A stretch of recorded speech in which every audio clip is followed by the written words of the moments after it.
Hello everyone. In this part 1 of indefinite integrals, I let you know about the fundamental integration formulas. To understand this thing, first of all, we have to understand the meaning of primitive or antiderivative. What is the meaning of primitive or antiderivative? Let us suppose we have a function phi x and another function fx such that d by dx of phi x is equals to fx.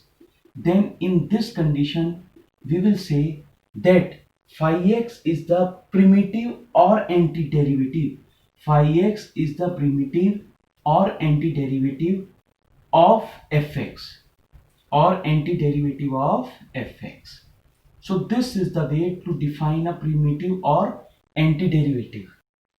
So after defining this thing, look at this thing.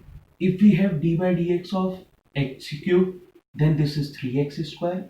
But if we have d by dx of x cube plus 2, then this is also 3x square. It means d by dx of, if we have x cube minus 2, it means 3x square. So what we are observing, if we are anyhow adding or subtracting any constant, then there is no difference for the differentiation. So in general language, if we can say that d by dx of x cube plus c is always equals to 3x square for any real number c, for any real number c.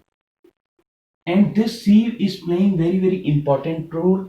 Now look at this thing. If anyhow we will take phi x is equals to x cube, if we will consider, and 3x square is equals to fx, then in simple language we can say d by dx phi x plus c is always equals to fx. This is the another way to define the primitive or antiderivative. Generally, antiderivative is represented by integration of fx dx. Integration of fx dx is equals to phi x plus c. This is the way to represent the antiderivative, and this formula that gives all the antiderivatives of a function is called the indefinite integral. And the process of finding all the antiderivatives is called the indefinite integration. There are two types of integration. One is indefinite and one is definite. I am telling you very basic difference in this two type of integration. In case of indefinite integral, we have only this sign, but in case of definite integral, we have this sign in which we have the upper limit b and the lower limit a. If for any integration there is no lower limit or upper limit, then that is indefinite integral. If in this case I put the lower limit a and the upper limit b, then this becomes the definite integral. But the process to find out the definite integral is different, so that one we will discuss later on. Only we have to remember that we have to use these two definitions to find out the antiderivative. And this is the particular sign, integration of, we will say like that, integration of fx dx is equals to phi x plus c. So let's start to formulate some fundamental integration formulas. Now look at this thing, how we will form this type of formulas. It is a very easy technique. Side by side we will just revise the differentiation also. Now look at this thing. First formula, as we know that d by dx x raised to power n plus 1 is always equals to n plus 1 x raised to power n according to the differentiation. On the other hand, if I shift this constant that side, it means we are saying integration of x raised to power n dx is equals to x raised to power n plus 1 upon n plus 1 plus c, where c is the constant of integration or arbitrary constant. It means how I am making this formula, I am making or shifting this constant this side, and then we will say according to this definition, integration of xn dx is equals to x raised to power n upon n plus 1 plus c. Now all relations I am going to develop in this way. Look at this thing, d by dx of e raised to power x. What is this e raised to power x? There is no constant. Integration of, it means the e raised to power x dx is equals to e raised to power x plus c. Suppose I have d by dx a raised to power x, we know very well. What is this? A raised to power x log ea. What is the constant term here? Log ea. Therefore, integration of a raised to power x dx is equals to a raised to power x upon log ea plus c. Very simple technique. Now, look at this thing. If we have d by dx log x, you know very well, this is 1 upon x. It implies that integration of 1 upon x dx is equals to log x plus c. And in this case, base will remain e only. Now we know very well d by dx sin x. d by dx sin x is equals to cos x. It means generally we can say integration of cos x dx is equals to sin x plus c.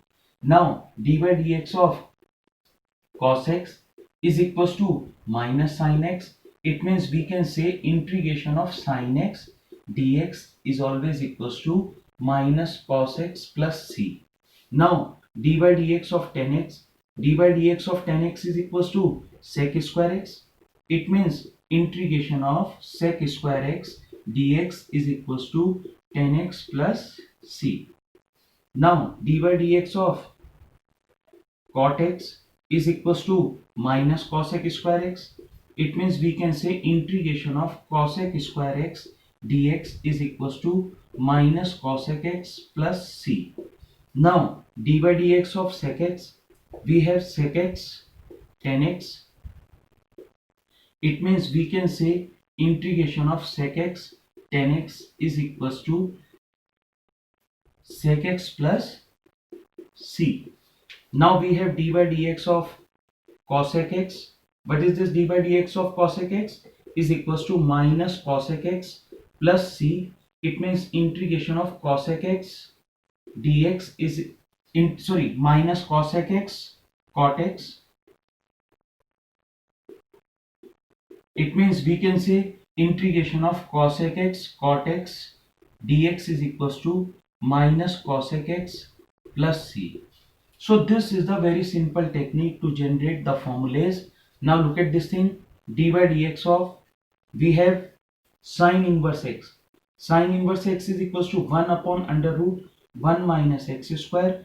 It means integration of 1 upon under root 1 minus x square is equals to sine inverse x plus c. Now we have very well known formula, d by dx cos inverse x is equals to minus 1 upon under root 1 minus x square. It means we can say 1 upon under root 1 minus x square dx is equals to minus cos inverse x plus c. Now we are shifting this minus that side only. Now look at this thing, d by dx of tan inverse x. It means d by dx of tan inverse x is equals to 1 upon 1 plus x square. It means integration of 1 upon 1 plus x square dx is equals to tan inverse x plus c. Now d by dx of cot inverse x. Cot inverse x is equals to, what is this, minus 1 upon 1 plus x square. So we can say integration of 1 upon 1 plus x square dx is equals to minus cot inverse x and plus c. In the same way, to another formula is d by dx of sec inverse x. Sec inverse x is equals to, but we have 1 upon modulus of x under root x square minus 1. It means integration of 1 upon modulus of x under root x square minus 1 dx is equals to sec inverse x plus c, and d by dx of cosec inverse x. Cosec inverse x is equals to minus 1 upon modulus of x under root x square minus 1. It means integration of 1 upon modulus of x under root x square minus 1 dx is equals to minus cosec inverse x plus c. So these are the formulas which are very important. We will use to solve the questions. We have to make the habit to do the integration. Now overall what we are observing, this is the just reverse process. So we have to make the command Generally if I take one formula, look at this thing, we know d by dx sin x क्या होता है cos x, but अगर हम integration of cos x कर दें, देखिए reverse, integration of cos x dx sin x, d by dx cos x minus sin x, but integration of sin x dx is equals to minus cos x plus c. Now let's do with this 2 or 3 simple questions. Now look at this thing, do the solution. Now look at this thing, this was the last formula which we are not able to see. Now I'm writing that thing here only. Now look at this thing, if we have to find out the, evaluate the following integration. So in question number 1, if we have the a part, integration of x raised to power 4 dx, here we will apply same rule, integration of x raised to power, like that this formula, integration of x raised to power n dx is equals to x raised to power n plus 1 upon n plus 1 plus c. So that is why this become x raised to power 4 plus 1 upon 4 plus 1 plus c. It means this is x raised to power 5 upon 5 plus c. This is the answer. Suppose we have b part 1 upon x cube dx.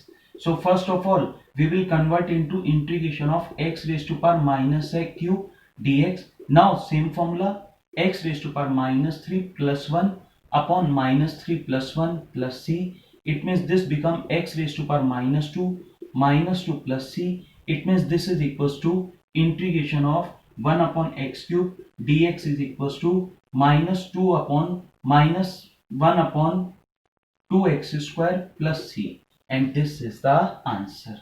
Now look at this thing, c part, integration of 2 upon 1 plus cos 2x dx. Now for this, first of all 2 upon 1 plus formula of cos 2x, 2 cos square x minus 1 dx. It means this become integration of sec square x dx. Now according to the formula this become 10x plus c, and this is the answer. So this is the way to solve the questions. In other video I'll explain few more questions with different other terms which you have to use to do the integration. Now don't forget to give the answer of this question in comment box. Thanks and God bless you.